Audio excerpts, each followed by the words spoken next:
This old Norelco razor's, I guess, about 10 years old, and it doesn't shave very well anymore.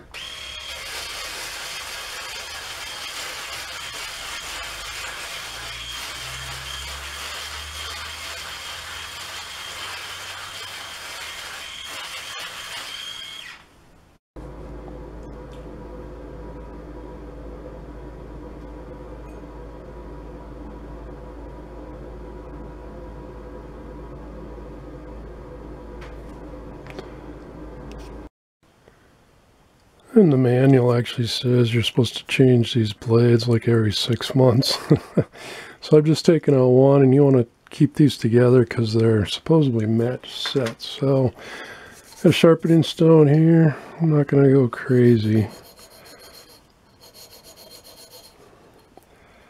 So rub these on here a few times. Try and sharpen the cutting edge.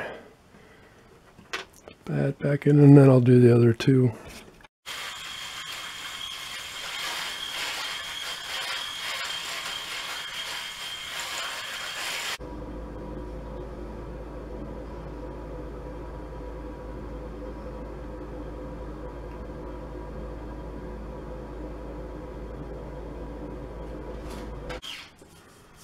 Much better. Oh, that works great. Not cheaper than buying new blades. Be sure and check out my other videos. Please subscribe, like, share, leave a comment below. Have a great day.